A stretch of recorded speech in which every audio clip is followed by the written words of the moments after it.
I'm Mackenzie Thompson, 29, sitting in the mahogany-lined office where Grandpa Harold's will is being read. My parents, Diane and Richard, fidget anxiously in their chairs.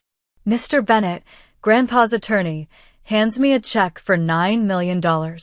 My mother's face contorts with rage. She snatches it from my trembling fingers, while my father flicks his lighter.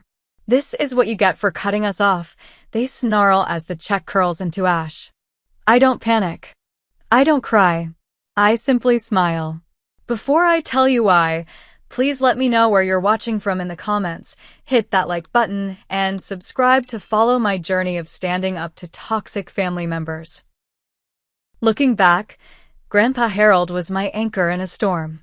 When I was 7, he taught me to fish at his lakeside cabin while my parents stayed home, claiming the outdoors wasn't their scene. That cabin became my sanctuary, a place where someone actually listened when I spoke. "Mac," he'd say, using the nickname only he was allowed to use, "the measure of wealth isn't what's in your bank account, but what's in your character." He'd say this while driving his 10-year-old Ford truck, despite having millions in assets. The irony wasn't lost on me, even as a child. He could afford luxury, but chose simplicity. My parents were his polar opposite. Diane and Richard Thompson lived in a sprawling house in Westfield they could barely afford, drove cars that stretched their credit, and dressed in designer clothes while arguing about overdue bills behind closed doors. Their solution was always the same: call Grandpa Harold. "Dad, we're in a bit of a bind this month," my mother would say in that honey-sweet voice she reserved exclusively for financial emergencies. "Just a small loan until Richard's commission comes through." Grandpa would sigh, write the check, and add it to a leather-bound notebook he kept in his desk drawer. I accidentally found that notebook when I was 15 while looking for a stapler. The amount my parents had borrowed over the years was staggering, over $300,000. Not a penny had been repaid. Meanwhile, I lived in a careful middle ground. My clothes came from department stores, not boutiques. I worked summer jobs starting at 16. When college application time came around, Grandpa Harold sat me down. "Mackenzie, I want to pay for your education," he said, his blue eyes serious behind wire-rimmed glasses. "But I have conditions." Those conditions were straightforward. Maintain a 3.5 GPA, work part-time to understand the value of money, and take financial literacy courses alongside my business major. I agreed immediately. For 4 years at Boston University, I honored our deal. I graduated with a finance degree, minimal student debt. I insisted on taking some loans to establish my credit, and job offers from 3 investment firms. My parents were baffled by my choices. "Why are you renting that tiny apartment?" my mother asked during her sole visit to my first place in Cambridge. "Your grandfather could buy you a condo." "Because I can afford this on my salary," I explained. The concept seemed foreign to them. After 3 years of working at Morgan Stanley, I had saved enough for a down payment on a modest 2-bedroom condo. Grandpa Harold was my only family member at my housewarming. My parents were on a cruise they couldn't afford. The real fracture happened when I turned 27. My parents' house was facing foreclosure again. This time, they tried a new approach. "Mackenzie, we know you've been saving," my father said over dinner at a restaurant he insisted on paying for. His card was declined. I covered it. "We need $50,000 to catch up on the mortgage. You can consider it a loan." I set down my fork. "Dad, I can't do that." "Can't or won't?" my mother snapped. "Both," I replied. "I don't have that kind of liquid cash, and even if I did, I've seen Grandpa's notebook. You don't repay loans." Their faces turned to stone. My father stood up, threw his napkin on the table. "So that's how it is. You've always been his favorite. Now you're just like him, holding money over families' heads." They left me sitting alone at that table. For 3 months, they didn't speak to me. When they finally called, it was because Grandpa Harold had been diagnosed with stage 4 pancreatic cancer.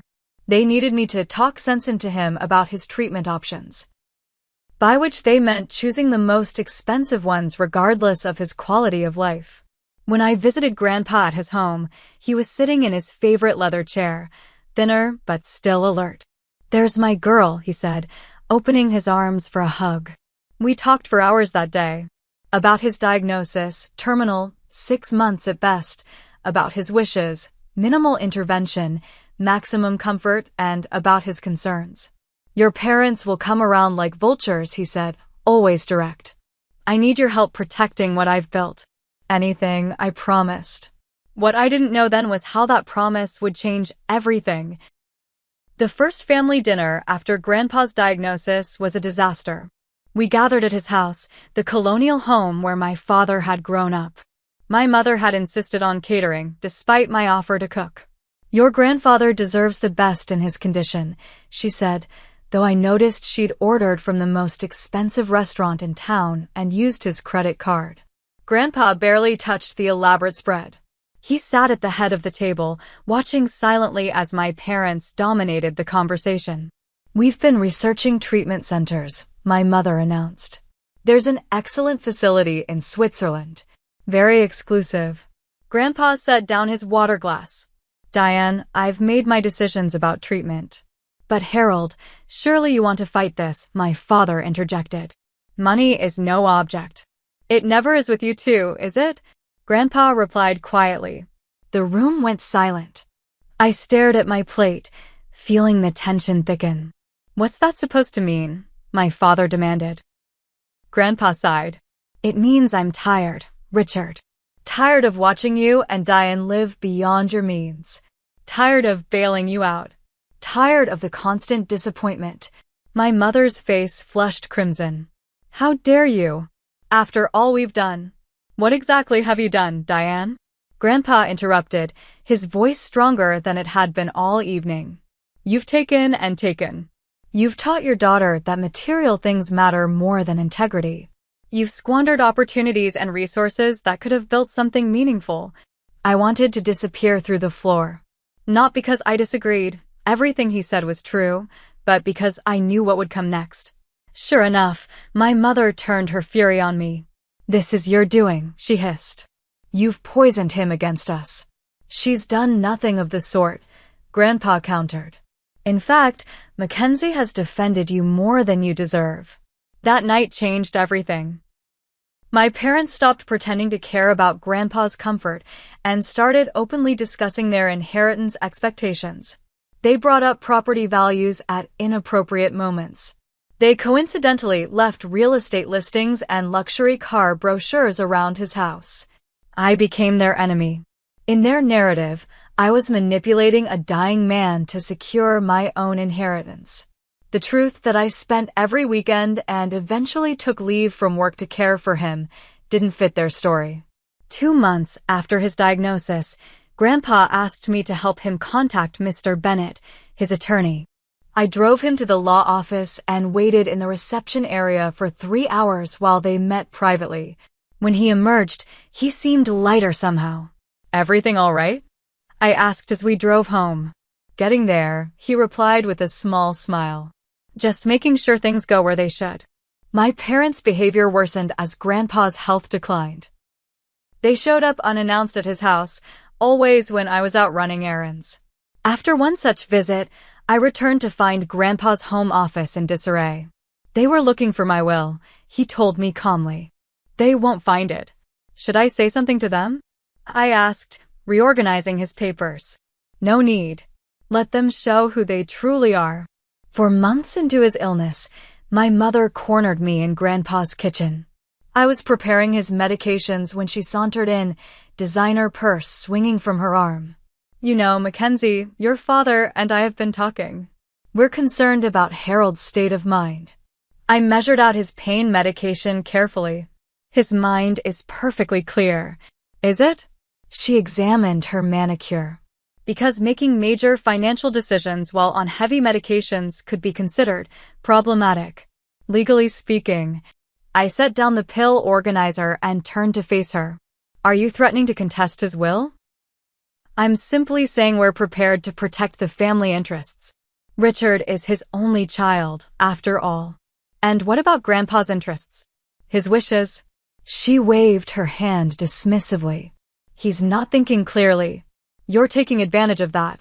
That night, I told Grandpa about the conversation. He wasn't surprised. I expected as much, he said, adjusting his position in the hospital bed we'd set up in his living room. Which is why I need you to do something for me. He reached for a small wooden box on his nightstand and removed a key. After the will reading, no matter what happens, go to First National Bank. Box 722. This key opens it. What's inside? Insurance, he replied. Against people who value money over family. 2 weeks later, he was gone. I was holding his hand when he took his last breath, peaceful in his own home just as he wanted. My parents arrived 40 minutes after I called them. Just enough time for them to make it from their house 10 minutes away.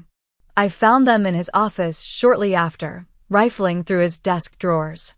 The gulf between us, already wide, became unbridgeable in that moment.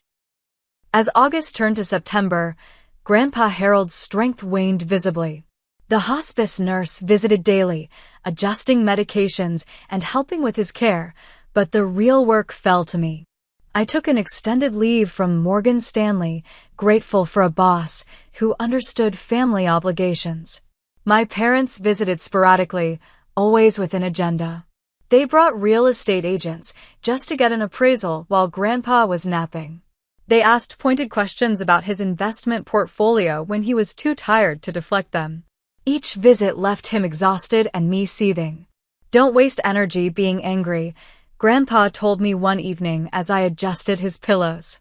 They are who they are. How are you not angry? I asked, perching on the edge of his bed. They're already dividing up your possessions while you're still here. He reached for my hand, his once strong fingers now fragile. Because I've made peace with my disappointments. And I've planned accordingly. Those plans involved multiple private meetings with Mr. Bennett. Sometimes they met at the house when I took brief breaks to shower and change clothes. Other times, when Grandpa felt stronger, I drove him to the law office. They always spoke behind closed doors, and I never asked questions. I respected his privacy even as curiosity gnawed at me. One night in late September, unable to sleep, I found Grandpa awake and alert, gazing out his bedroom window at the moon. Can't sleep either? I asked, bringing him fresh water. Sleep feels like a waste now, he replied. Not many nights left. I sat beside him, and for a while, we just existed together in the quiet darkness. I've been thinking about your father, he finally said. About where I went wrong with him. You didn't. He held up a hand. I did. I gave without teaching. Provided without requiring responsibility. He turned to look at me directly. But I learned from those mistakes with you. Is that why you made me work through college? Take those financial classes? He nodded. Money without wisdom destroys more families than poverty ever could. That night, he shared stories I'd never heard about his own modest upbringing, about building his construction business from nothing, about the principles that guided his success. As dawn broke, he seemed to reach a decision. Mackenzie, after I'm gone, things might get ugly. Your parents, they'll be disappointed with my choices. I can handle them, I assured him. I know you can. But I need you to promise me something. His blue eyes, though sunken, were intense. No matter what happens at the will reading, trust the process. Can you do that? Of course, I promised, though uncertainty flickered inside me. The next day, Mr. Bennett visited again. This time, they asked me to join them after their private consultation. Mackenzie, Mr. Bennett began formally, your grandfather has asked me to explain certain aspects of his estate plan to you. For the next hour, he outlined a complex arrangement of trusts, accounts, and contingencies that made my financial background useful for the first time in this ordeal. I asked clarifying questions, took notes, and gradually understood the elegance of Grandpa's plan. There's one more thing, Grandpa said when the lawyer had finished. From his nightstand drawer, he removed a small envelope and handed it to me. Inside was the key he'd shown me earlier. First National, Box 722, he reminded me. Only after the will reading. What will I find? I couldn't help asking. The truth, he replied simply. And protection from what comes after. In his final week, Grandpa declined rapidly. The hospice nurse increased his morphine, and lucid moments became rare treasures. My parents appeared more frequently, always when other visitors were present, playing their roles as the concerned son and daughter-in-law. One afternoon, I returned from a quick errand to find my mother sitting by Grandpa's bedside, holding his hand with performative tenderness. She didn't realize I could hear her from the hallway. "Remember that summer house in Cape Cod we always loved?" she was saying to his unresponsive form. "Richard and I were thinking that would make a wonderful inheritance. Something to remember you by." I cleared my throat as I entered, and she jumped slightly. "Just reminiscing," she said with a brittle smile. That night, during a brief moment of clarity, Grandpa squeezed my hand and whispered, "Stay strong, Mac. Remember what matters." Those were his last coherent words to me. He passed away peacefully 3 days later, with me by his side. My parents arrived after he was gone, my father immediately making calls about funeral arrangements while my mother examined the artwork on the walls with new interest. As I watched them, I felt the weight of the key in my pocket and wondered what truth awaited me in box 722. The funeral home my parents selected for Grandpa's service was the most expensive in the county, all mahogany and marble, with staff who spoke in reverent whispers. The basic package wasn't enough. They upgraded everything from the casket to the flower arrangements, signing my grandfather's name to the checks without hesitation. "Harold deserves the best," my mother told the funeral director, dabbing at dry eyes with a monogrammed handkerchief. I said nothing. Grandpa had been clear about wanting simplicity, but this battle wasn't worth fighting. Let them have their performance. The morning of the funeral dawned clear and crisp, one of those perfect October days in New England when the maples burned scarlet and gold. I dressed in a simple black dress that Grandpa had complimented once, nothing flashy or designer-labeled like my mother's ensemble. "You couldn't have made more of an effort?" she hissed when she saw me. "People will be watching." "I'm not here for people," I replied. "I'm here for Grandpa." The service was crowded. Harold Thompson had been respected in business and the community. I recognized faces from his construction company, from local charities he supported, from the neighborhood where he'd lived for 40 years. My parents worked the room like politicians, accepting condolences with practiced grace. I sat quietly in the front row until a familiar voice broke through my isolation. "Thought you could use this." Haley Norton, my best friend since 3rd grade, slid into the seat beside me and pressed a coffee into my hand. She'd flown in from Chicago as soon as I called about Grandpa's passing. "How are the vultures?" she whispered, nodding toward my parents. Circling lower by the hour, I murmured back. Haley had witnessed the Thompson family dynamics firsthand over the years. She'd been there when my parents missed my college graduation because they were in Bora Bora. She'd helped me move into my apartment when they claimed previous engagements. She understood. "Whatever happens, I've got your back," she promised.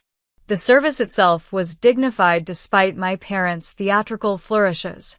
My father delivered a eulogy that made Harold sound like a stranger, all business accolades and material success, nothing about his kindness or wisdom. I declined to speak publicly, keeping my real memories private where they couldn't be tainted. At the cemetery, as the casket was lowered, my mother clutched my father's arm and swayed dramatically. A photographer from the local paper captured the moment, exactly as she'd intended. I stood apart, my grief authentic and unperformed. The reception afterwards was held at Grandpa's house, catered with expensive food he would have hated. As guests mingled, my cousin Brooke found me hiding in the kitchen.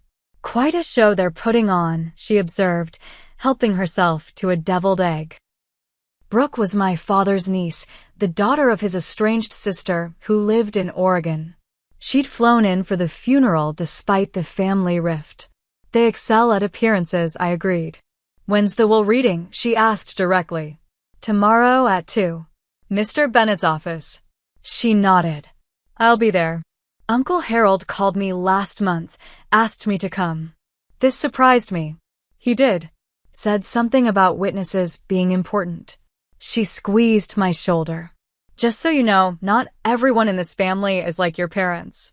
After the last guests departed, I began cleaning up while my parents lounged in the living room, already discussing what furniture they would take.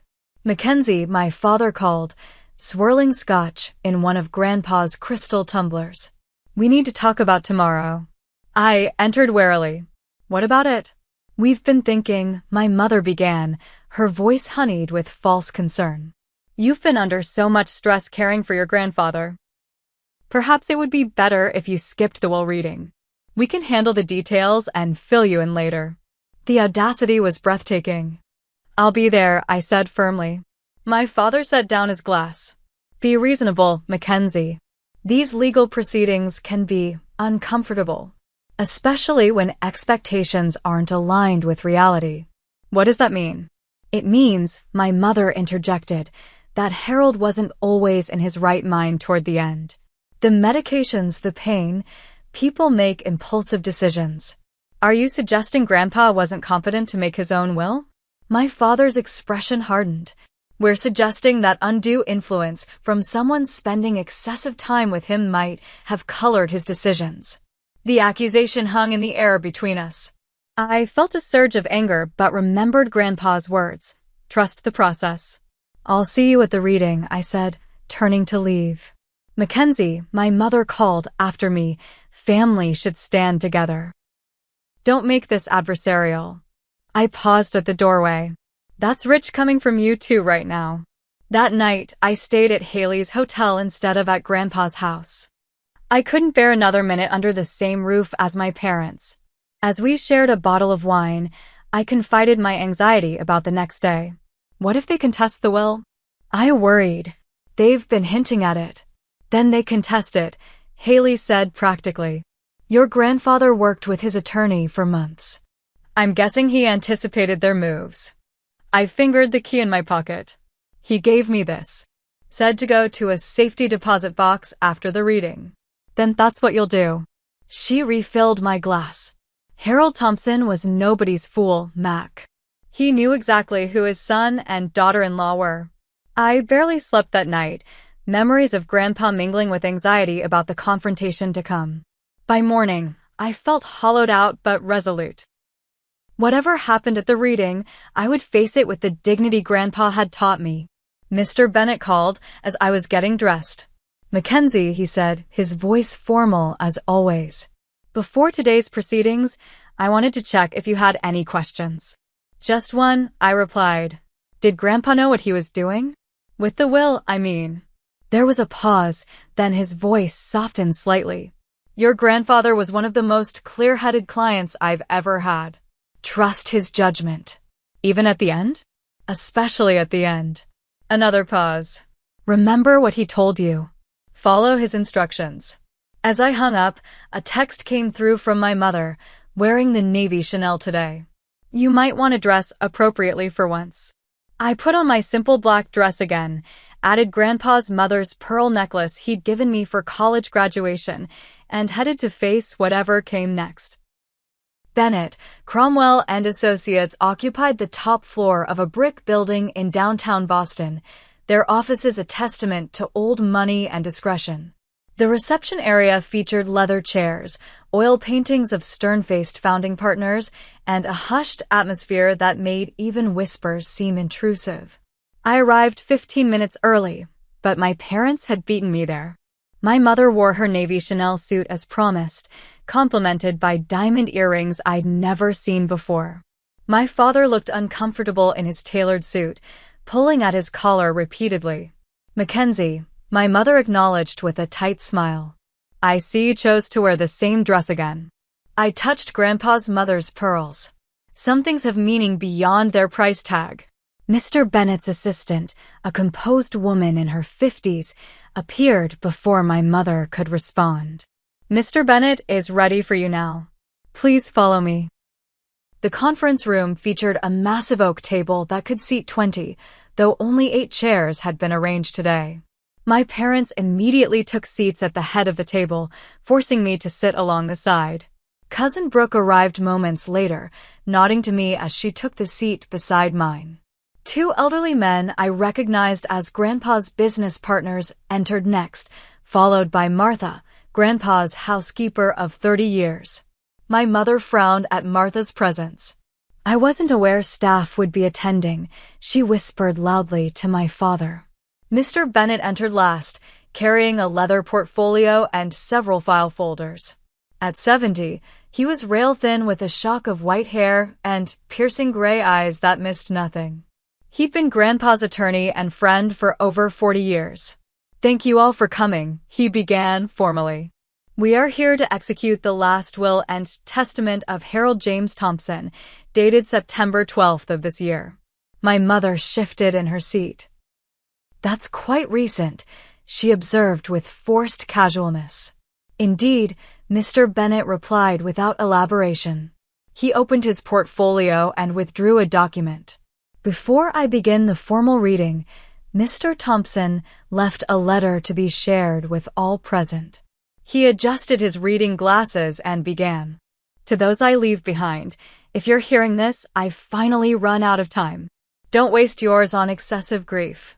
Life continues, and so should you. I've tried to live by certain principles: honesty in business, generosity to those in need, and investing in people rather than just possessions. My successes and failures will be measured by how well I upheld these values, not by the wealth I accumulated. In distributing my estate, I've considered not just family ties, but the character and actions of each beneficiary. Some may be disappointed, others surprised. My decisions weren't made lightly or in haste, but with clear mind and purpose. To those who receive less than expected, consider what you've already taken. To those receiving more, remember that privilege carries responsibility. Wealth can build or destroy. Choose wisely. With affection and hope, Harold Thompson." My father's face had darkened progressively during the reading. My mother's smile had frozen in place. I studied my hands, feeling Grandpa's presence in every carefully chosen word. Mr. Bennett set aside the letter and began the formal proceedings. The initial bequests were modest and unsurprising, $50,000 each to Grandpa's business partners, his beloved Ford truck to his construction company foreman, a generous retirement package to Martha, who dabbed at her eyes with a tissue. Then came the larger assets. To my niece, Brooke Thompson Davis, I leave my lakeside cabin in New Hampshire and the sum of $500,000. Brooke inhaled sharply beside me. The cabin had been her favorite place to visit as a child, before family rifts had separated us. To my son, Richard Thompson, and his wife, Diane Thompson, Mr. Bennett continued, his voice neutral, I leave the sum of $100,000 and my collection of rare books. The temperature in the room seemed to drop 10 degrees. My father's face flushed crimson, while my mother's complexion went chalk white. "That's impossible," my father sputtered. "There must be some mistake." Mr. Bennett continued as if he hadn't heard. "The remainder of my estate, including my primary residence, investment portfolios, business holdings, and all other assets not specifically designated, valued at approximately $9 million, I leave to my granddaughter, Mackenzie Grace Thompson." The silence that followed was absolute. I couldn't breathe, couldn't move, couldn't process what I'd just heard. $9 million. Grandpa had left me everything. Mr. Bennett removed a check from his folder and slid it across the table to me. "This represents an initial distribution from the estate. The remainder will be transferred once probate is complete." I stared at the check made out in my name. $9 million. My hands trembled as I reached for it. "This is outrageous." My mother's voice shattered the silence, her composure finally breaking. Harold wasn't in his right mind. Mackenzie manipulated him when he was vulnerable. "I assure you, Mrs. Thompson, your father-in-law was of sound mind when he signed this will," Mr. Bennett replied evenly. "It was witnessed by myself, my partner, and a geriatric psychiatrist who certified his competence. My father stood abruptly, his chair scraping against the hardwood floor. We'll contest this. You'll be hearing from our attorneys. Mr. Bennett seemed unperturbed. That is your right, of course. I still hadn't spoken, my eyes fixed on the check in my hands. This wasn't what I had expected or wanted. I'd never cared about Grandpa's money. Suddenly, my mother lunged across the table, snatching the check from my fingers with such force that I felt a paper cut slice my index finger. You think you've won, she hissed, her face contorted with rage. You think you've turned him against his own son. My father pulled a silver lighter from his pocket, the one Grandpa had given him for his 30th birthday. With deliberate slowness, he flicked it open. This is what you get for cutting us off, he snarled, holding the flame to the corner of the check. The paper caught quickly, curling and blackening as the flames consumed it. My mother dropped it into a metal trash can beside the table where it continued to burn. Everyone in the room watched in shocked silence. Mr. Bennett half rose from his chair, then slowly sat back down, his expression unreadable. I should have been devastated. I should have tried to save the check. Instead, a strange calm washed over me as I watched $9 million turn to ash. The corner of my mouth lifted in a small, knowing smile. My parents' triumph faltered at my reaction. Why are you smiling? My mother demanded, suddenly uncertain. I said nothing, simply meeting her gaze steadily. Mr. Bennett cleared his throat. If we're quite finished with the theatrics, he said dryly, there are additional matters to discuss. In private. He gestured to Grandpa's business partners and Martha. Thank you for coming. The formal proceedings are concluded. As they filed out, Brooke squeezed my shoulder. You okay? I nodded. Better than okay. Richard, Diane, Mackenzie, Mr. Bennett said when the door closed, please remain seated. There are contingency provisions in Harold's will that have now been activated. My father frowned. What contingency provisions? Mr. Bennett opened another folder. Before I explain, I should inform you that today's proceedings were recorded on video, as stipulated by Mr. Thompson. He gestured to a small camera discreetly mounted in the corner of the room. My parents' faces drained of color simultaneously. Now, the attorney continued, shall we discuss what happens next? The conference room felt smaller somehow as Mr. Bennett pressed a button on the intercom. Sandra, please bring in the contingency files. My parents exchanged nervous glances. The confident fury that had propelled them to burn the check was evaporating rapidly. What game is this? My father demanded, his voice lacking its earlier conviction. Mr. Bennett folded his hands on the table. No game, Mr. Thompson. Simply the execution of your father's carefully considered estate plan. His assistant entered with another leather portfolio, this one thicker than the first. She placed it before Mr. Bennett and exited silently. Mackenzie, Mr. Bennett said, do you have the key your grandfather gave you? I reached into my purse and removed the small brass key that had been my constant companion since Grandpa's final days. My parents stared at it with dawning comprehension. What key? What is this? My mother asked, her voice rising. Mr. Bennett ignored her. After our meeting, you'll need to visit First National Bank. The contents of box 722 will be important. I nodded, clutching the key tightly. Now, he continued, opening the portfolio, let me explain what just happened here. The check that was burned was indeed valid. However, it represented only a symbolic portion of Miss Thompson's inheritance. Symbolic? My father repeated. Yes. The bulk of Harold's estate was transferred into irrevocable trusts 3 months ago, with Mackenzie named as beneficiary. The check was, shall we say, a test. The blood drained from my mother's face. A test? Indeed. Mr. Bennett removed a document and slid it across the table. This amendment to Harold's will, executed the same day as the will itself, stipulates that if either of you interfered with Mackenzie's inheritance in any way, including destroying financial instruments, threatening legal action, or demonstrating hostility and avarice at the reading, certain consequences would follow. My father snatched up the document, scanning it frantically. This can't be legal. I assure you it is. The provision has been thoroughly vetted by our firm's estate specialists. Mr. Bennett turned to me. Mackenzie, your inheritance remains intact. The $9 million is secured in trusts that cannot be touched by anyone but you. Relief washed through me, not for the money, but for the knowledge that Grandpa's wishes would be honored. As for you, Mr. and Mrs. Thompson, the attorney continued, the contingency provision reduces your inheritance to $10,000 each. The remaining $80,000 and the rare book collection will be donated to the Boston Public Library in Harold's name. He can't do that, my mother shrieked, her composure completely gone. Where is family? Family was very important to Harold, Mr. Bennett agreed mildly. Which is why he documented your treatment of him and Mackenzie so meticulously. He removed a thick folder from the portfolio. This contains 20 years of financial records. Loans never repaid. Credit cards opened in his name without permission.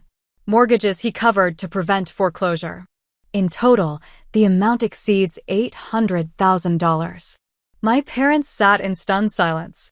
There's more, Mr. Bennett continued.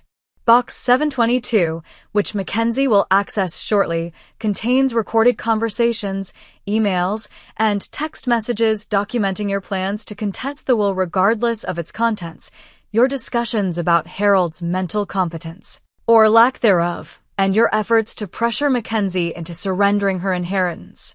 I stared at the attorney in shock. Grandpa recorded them? With their knowledge, technically. That disclaimer on Harold's home phone about calls being recorded for quality purposes wasn't just boilerplate.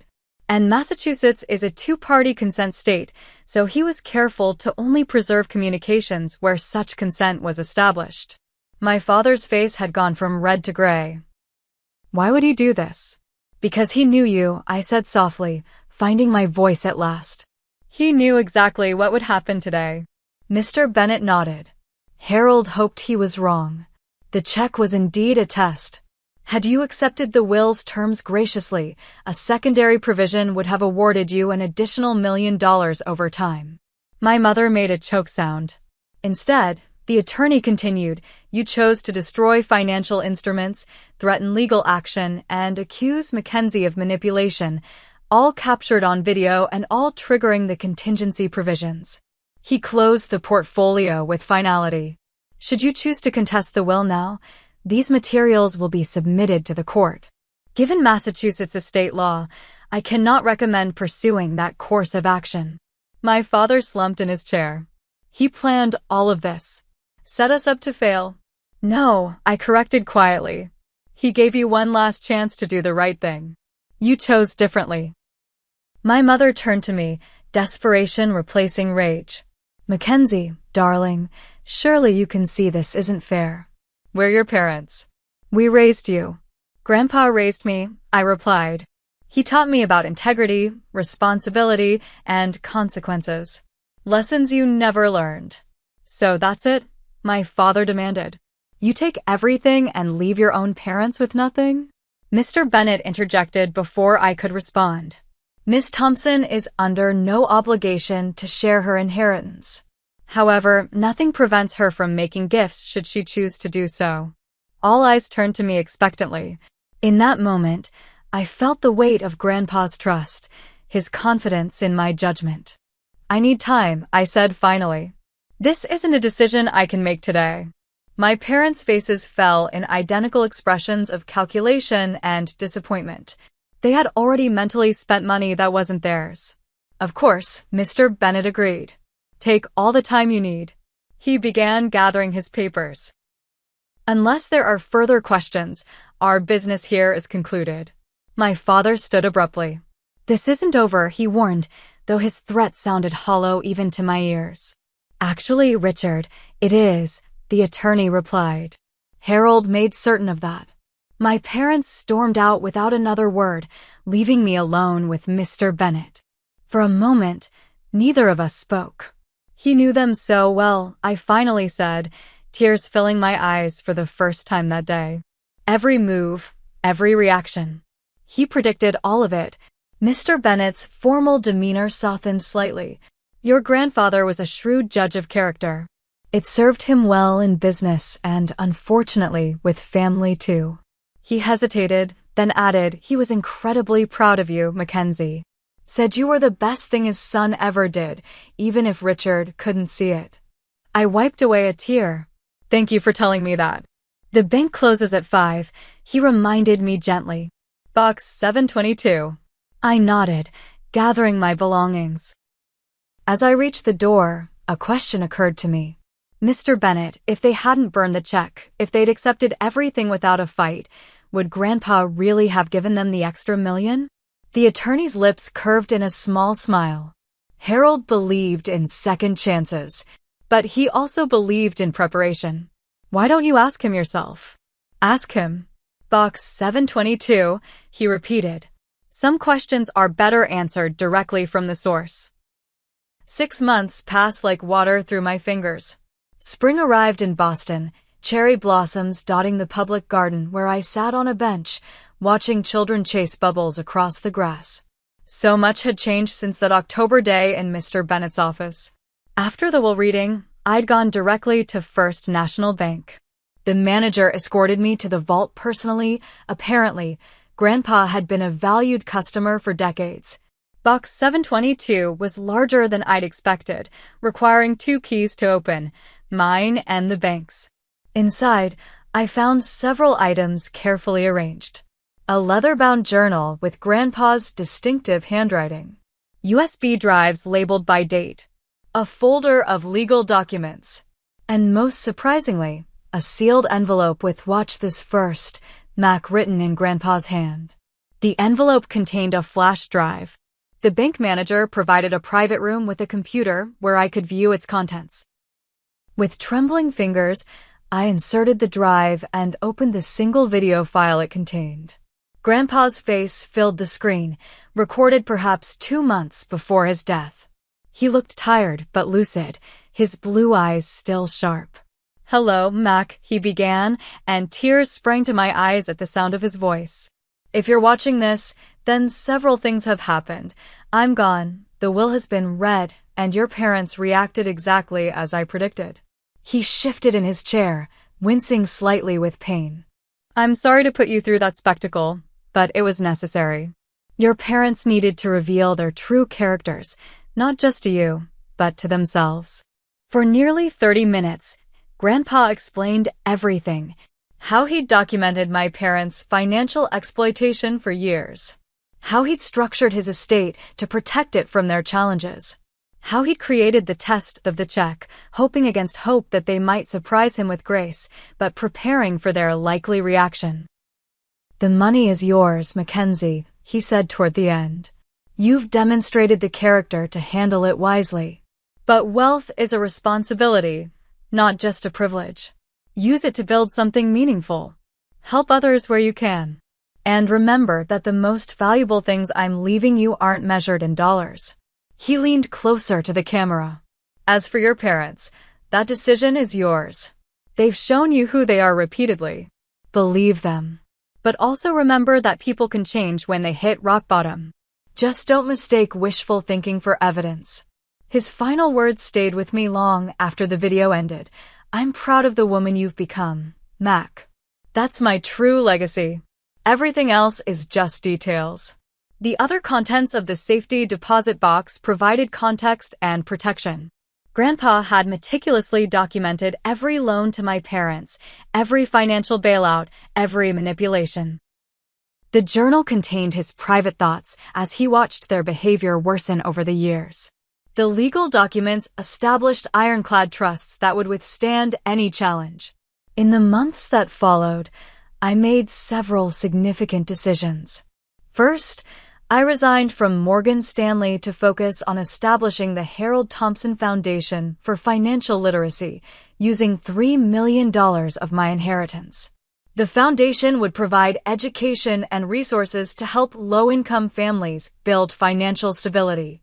Second, I purchased a modest 3-bedroom house in Cambridge, comfortable but not extravagant. Grandpa would have approved. Third, I maintained my distance from my parents. They had called daily at first, messages oscillating between threats and tearful pleas. When those tactics failed, they sent their attorney with a settlement proposal for $1 million in exchange for not contesting the will. Mr. Bennett had smiled thinly when I showed him the offer. "They still don't understand what they're up against, do they?" he'd observed. I declined through formal channels. The calls eventually stopped. Today, as I sat in the public garden, I was meeting someone who had unexpectedly become important in my life. Ethan Davis, a financial advisor I'd consulted about the foundation, had asked me to coffee 6 weeks ago. Coffee became dinner, then weekend hikes, then something I wasn't quite ready to label, but that felt promising. What made Ethan different was that he'd asked me out before learning about my inheritance. To him, I was just Mackenzie Thompson, slightly workaholic finance professional with a passion for financial education. When he eventually discovered the truth, his main concern had been whether it would change things between us. It hadn't. "Penny for your thoughts?" Ethan's voice broke through my reverie as he approached, carrying 2 coffee cups. "Thinking about Grandpa," I admitted, accepting the drink. Today would have been his birthday. He sat beside me. "Want to talk about it?" I did. Ethan listened as I shared memories of fishing trips and life lessons, of the wisdom that had shaped me. He understood why I'd structured the foundation as I had, why I lived more modestly than my resources allowed. "You know what I'm most grateful for?" I said as we walked through the park later. "Not the money, but the clarity. Grandpa gave me the gift of seeing people as they truly are." "Including your parents?" Ethan asked carefully. I nodded. "Especially them." I hadn't told him yet about my most recent decision. Last week, I'd established a third trust, a much smaller one, that would provide my parents with a modest monthly income starting next year. Not the millions they'd expected, but enough to live comfortably if they managed it wisely. There were conditions: financial counseling, regular check-ins with trustees, restrictions on extravagant purchases. They might reject it out of pride. They might accept it with resentment. Either way, I'd done what felt right while protecting myself from further manipulation. "Your grandfather would be proud," Ethan said, squeezing my hand. "Not just of the foundation, but of how you've handled everything." Later that evening, after Ethan left for a business dinner, I visited Martha in the assisted living facility, where she now lived comfortably thanks to Grandpa's generosity. At 82, she remained sharp as ever, her memories of Harold providing me with stories I'd never heard. "He knew, she told me as we shared tea in her sunny apartment. Knew exactly what they'd do with that check." "Did he tell you about that?" I asked, surprised. She chuckled. "Harold and I talked every day for 30 years. Not much he didn't share eventually." She patted my hand. "He worried about putting you in that position, but he said you had a strength your father never developed." "I wish he could see what I'm doing with the foundation," I said wistfully. "Oh, he knew what you'd do," Martha assured me. "Said you'd find a way to help others with that money. That's why he left it to you instead of my parents, who would have spent it on themselves." The truth of that hung between us, acknowledged but not requiring further comment. As I drove home that evening, I reflected on the journey of the past 6 months. The inheritance had changed my life, but not in the ways most people might expect. It hadn't altered my values or my goals, it had simply provided resources to pursue them more effectively. The real inheritance from Grandpa wasn't the $9 million. It was the wisdom to use it well, the strength to stand firm against manipulation, and the clarity to recognize authentic relationships. My parents had burned a check thinking they were punishing me. Instead, they had revealed themselves one final time, not just to me, but to themselves. That revelation had been Grandpa's true gift, more valuable than any amount of money. Tomorrow, the Harold Thompson Foundation would announce its first round of grants to community organizations teaching financial literacy. Next month, I would begin volunteering as a financial counselor at a women's shelter. And next year, perhaps, I would see if my parents were ready to rebuild our relationship on more honest terms. Life continued, just as Grandpa had written in his letter. And so did his lessons, living on through choices made with integrity and purpose.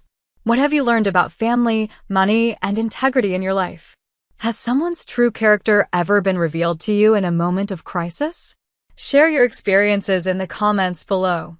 And if this story resonated with you, please hit that like button, subscribe to follow more stories of resilience and growth, and share with someone who might need to hear that standing your ground can lead to new beginnings. Thank you for joining me on this journey. May we all find the strength to honor our values when they're tested.